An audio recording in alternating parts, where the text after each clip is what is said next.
Imagina ler um texto que, tipo, contém uma cura surpreendentemente moderna e quase clínica para o luto profundo e a depressão.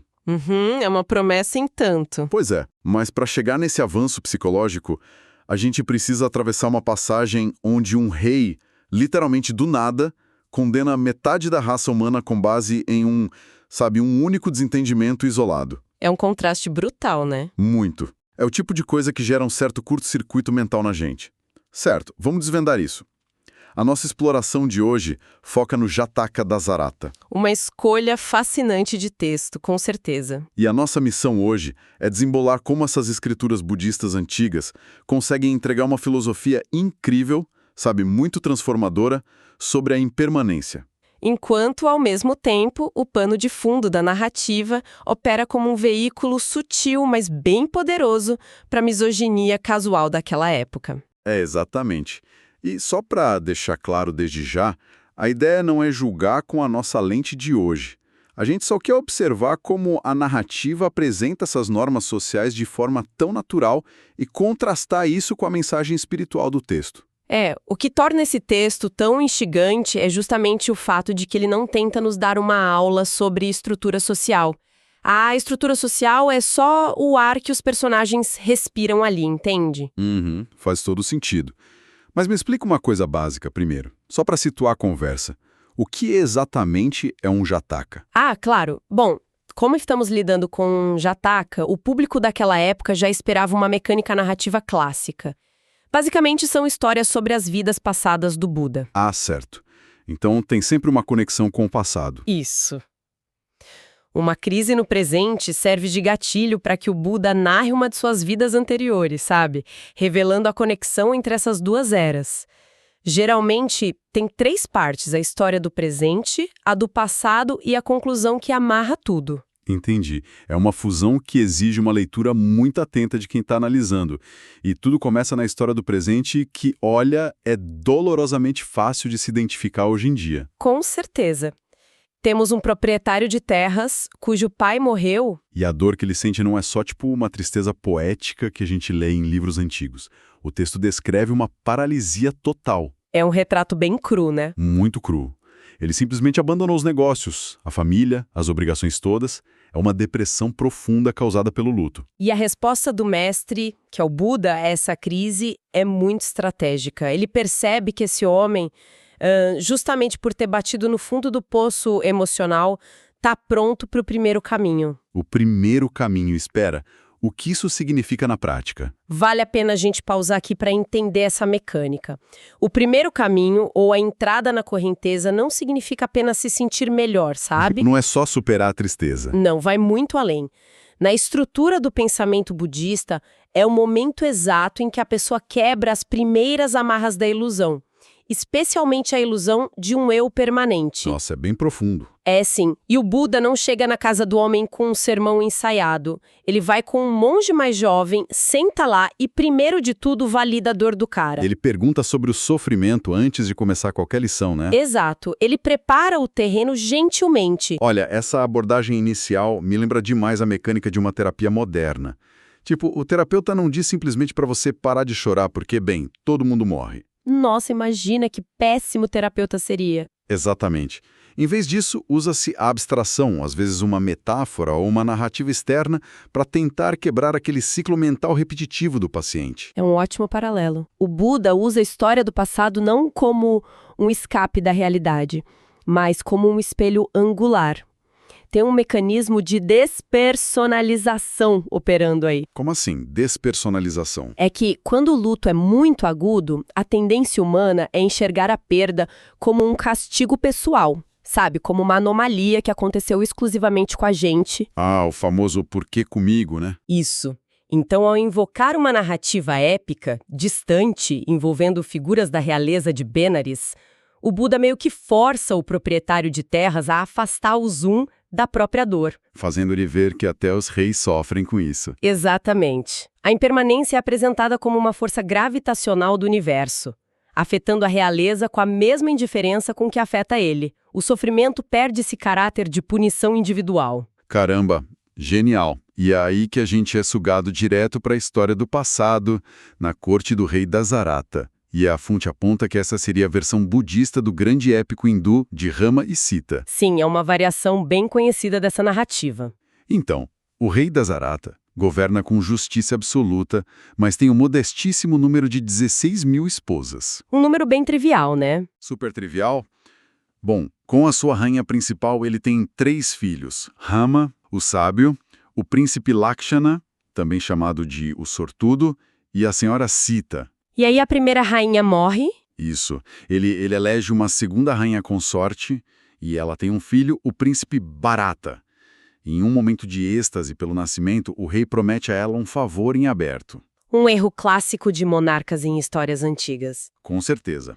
E anos depois ela decide cobrar a promessa, exigindo o reino justamente para o filho dela, o Bharata. Aqui é onde a coisa fica realmente interessante. Porque a reação dele sai do controle. Certo? Totalmente. A resposta do rei não é apenas um não diplomático, é uma explosão imediata e desproporcional. É verdade. A narrativa acelera de uma forma muito reveladora. O rei estala os dedos para a rainha, grita chamando ela de megera vil, o que já é uma quebra brusca da imagem de um rei supostamente inabalável e justo. Exatamente. E o salto lógico que ele dá a seguir é vertiginoso. Ele não pensa, esta mulher específica está tentando usurpar o trono. Não, ele generaliza no ato. Sim, o pensamento literal do rei no texto é que as mulheres são ingratas e traiçoeiras. Tipo, em uma fração de segundo, ele pega a atitude de uma pessoa e converte numa falha de caráter universal de todo um gênero. É bem drástico. E não para por aí. Ele assume imediatamente que ela vai, falsificar cartas ou contratar assassinos com suborno para matar os filhos mais velhos dele. É a personificação do que as fontes chamam de misoginia casual. E olha, essa palavra casual é a chave para entendermos como essas ideias se enraizam. O texto não apresenta o ódio às mulheres como uma doutrina a ser debatida, entende? Ele trata como se fosse uma reação lógica óbvia. Do rei como uma precaução inquestionável dentro daquele universo. Ao assumir essa conspiração como algo inerente à natureza feminina, a escritura cria um pano de fundo que polariza as figuras femininas.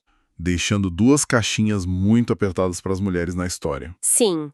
De um lado, temos essa segunda rainha, que passa a representar o perigo da ambição feminina, rotulada na mesma hora como manipuladora. E do outro lado desse espectro, temos a Sita.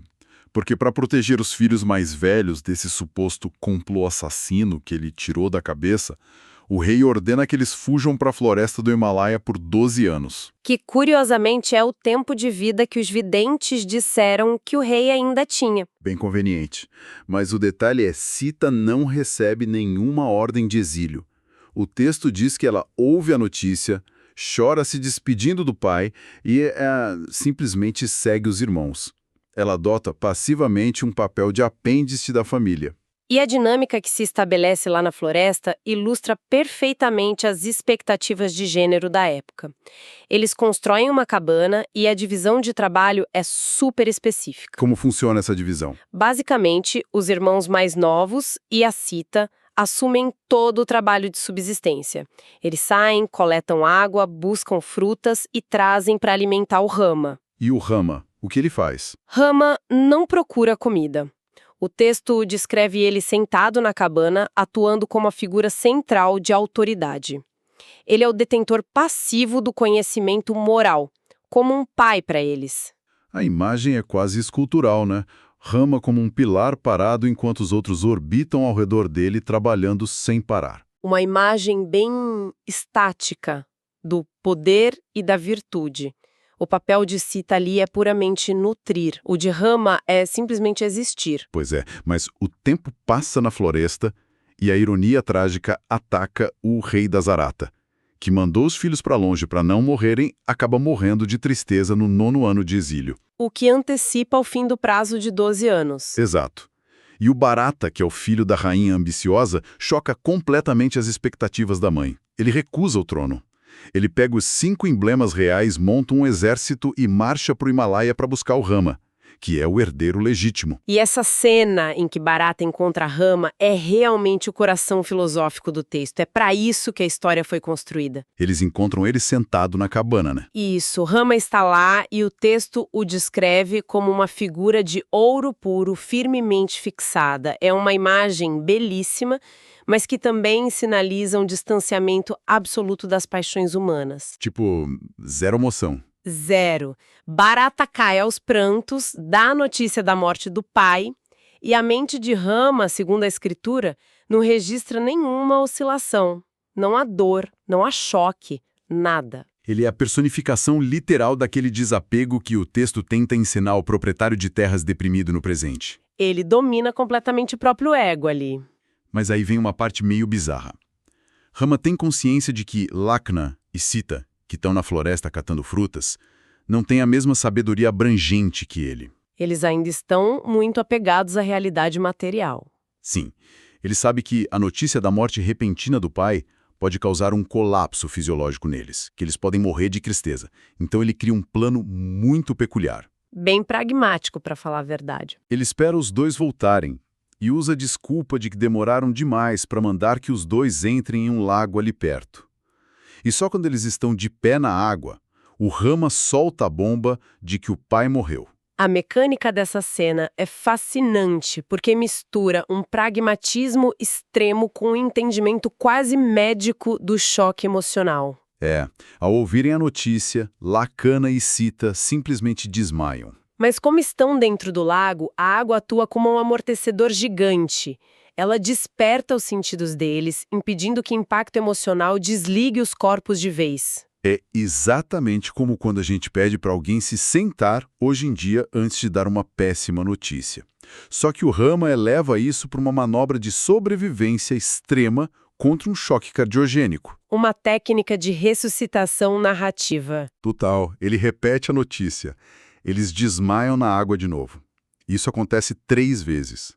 Até que os cortesãos têm que puxar os dois para as margens, completamente devastados. Imagina a cena. E quando todo mundo finalmente consegue respirar entre as lágrimas, o Bharata olha para o Rama, que ainda está lá, impassível, e faz a pergunta que todos nós faríamos. Como é possível que você não sinta dor? E a resposta de Rama não é fria, sabe? Ela é profundamente analítica. É um dos discursos mais bonitos sobre o tema. O que ele diz exatamente? Rama explica a doutrina da impermanência usando metáforas do mundo natural que desarmam qualquer tentativa de ilusão que a gente tenha sobre a vida. Ele usa o exemplo das frutas, não é? Isso. Ele fala que o medo da morte para os mortais é tão certo quanto o medo que um fruto maduro tem de cair da árvore ao amanhecer. Não há barganha possível. A morte não faz distinção entre quem é jovem ou velho, tolo ou sábio. É inevitável para todos. Exato. O argumento central dele é que o luto paralisante não é uma prova de amor, mas um tormento auto-infligido. Nasce da recusa da pessoa em aceitar a arquitetura básica da realidade. Pessoas enfatuadas, como o texto diz. Ramai é muito cirúrgico nisso. Ele até descreve como chorar e lamentar deixa a pessoa fina e pálida. O corpo é destruído pela própria mente. E mesmo com todo esse esforço... Os mortos não retornam. Pois é, não voltam. Ou seja, qual é a utilidade prática dessa dor profunda? O texto sugere que nenhuma. A passagem que mais me marcou é quando ele aconselha que a dor deve ser dissipada e espalhada como algodão quando os ventos tempestuosos sopram. É uma formulação poética belíssima. Muito.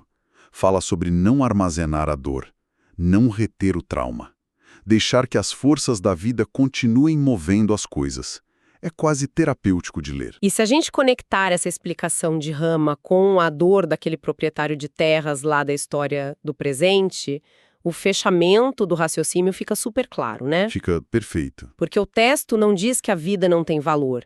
Ele diz que a recusa em aceitar a mudança é justamente o que paralisa a vida. Rama insiste que o sábio mantém e nutre aqueles que continuam vivos. As obrigações não param. Então a paralisia do luto é vista como um ato de negligência com o presente, com quem ficou. Exatamente isso. Certo. A filosofia é libertadora. Lakshana e Sita conseguem se acalmar. Mas a gente tem um enorme problema logístico deixado no ar nessa história. O tempo do exílio, né? Exato. O pai de Rama decretou 12 anos de exílio, Só se passaram 9. E Rama é tão radical na obediência à ordem do pai que se recusa categoricamente a voltar para Benares com o Bharata. O que cria um vácuo de poder. Sim. Quem vai governar o reino durante esses 3 anos? A solução que a escritura encontra é algo saído de um realismo mágico maravilhoso. Rama tira os próprios chinelos de palha dos pés e diz aos ministros: estes governarão em meu lugar. Chinelos governando o reino. Chinelos mágicos de palha. É fascinante como isso funciona. Bom, a imagem dos chinelos de palha no trono pode parecer bem inusitada inicialmente pra gente. Mas precisamos entender como ela opera simbolicamente naquela cultura. Tem a ver com os pés serem sagrados, algo assim? Isso.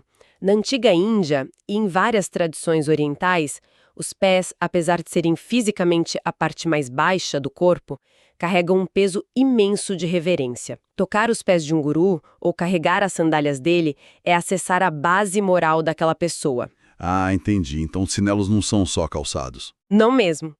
Os chinelos de Rama representam o peso do seu Dharma, ou seja, a lei moral incontestável dele moldando a terra.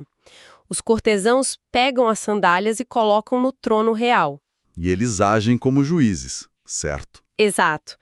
Se os ministros tentam passar um julgamento injusto ou errado, os chinelos batem um no outro no trono, anulando a decisão. Se o julgamento é certo, eles permanecem quietinhos. São proxies, representantes da perfeição moral de Rama. O conceito do chinelo como um detector de mentiras governamental é bom demais.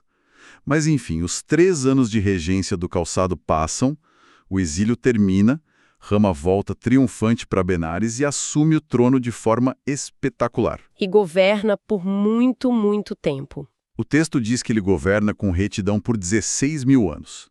E é aqui que a narrativa lança um detalhe que balança completamente qualquer leitor desavisado hoje em dia. É o momento do choque final. Sim. Ao assumir o trono, Rama decide coroar a sua própria irmã, Sita, como a sua rainha consorte. Então, o que tudo isso significa? Casar e governar ao lado da irmã.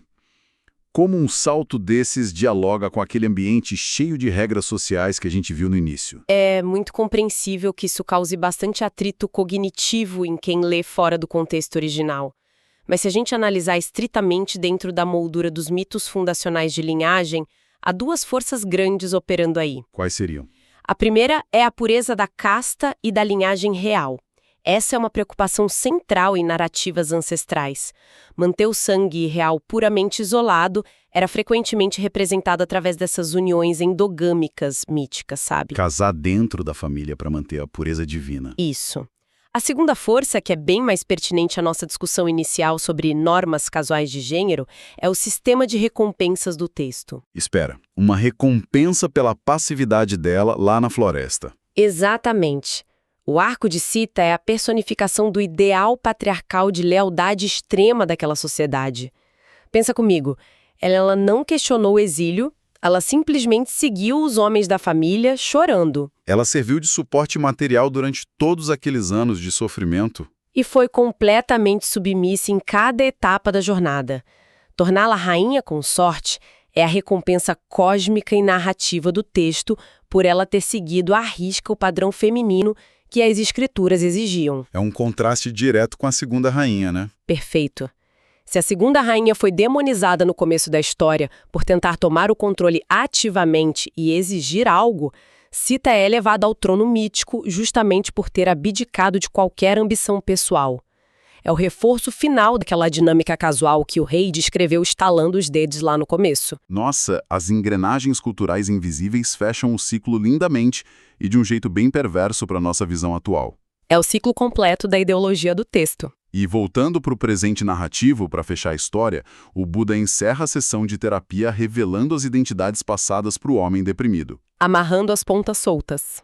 Ele diz que o rei Dasarata era o atual pai do Buda. O irmão Bharata era o famoso discípulo Ananda.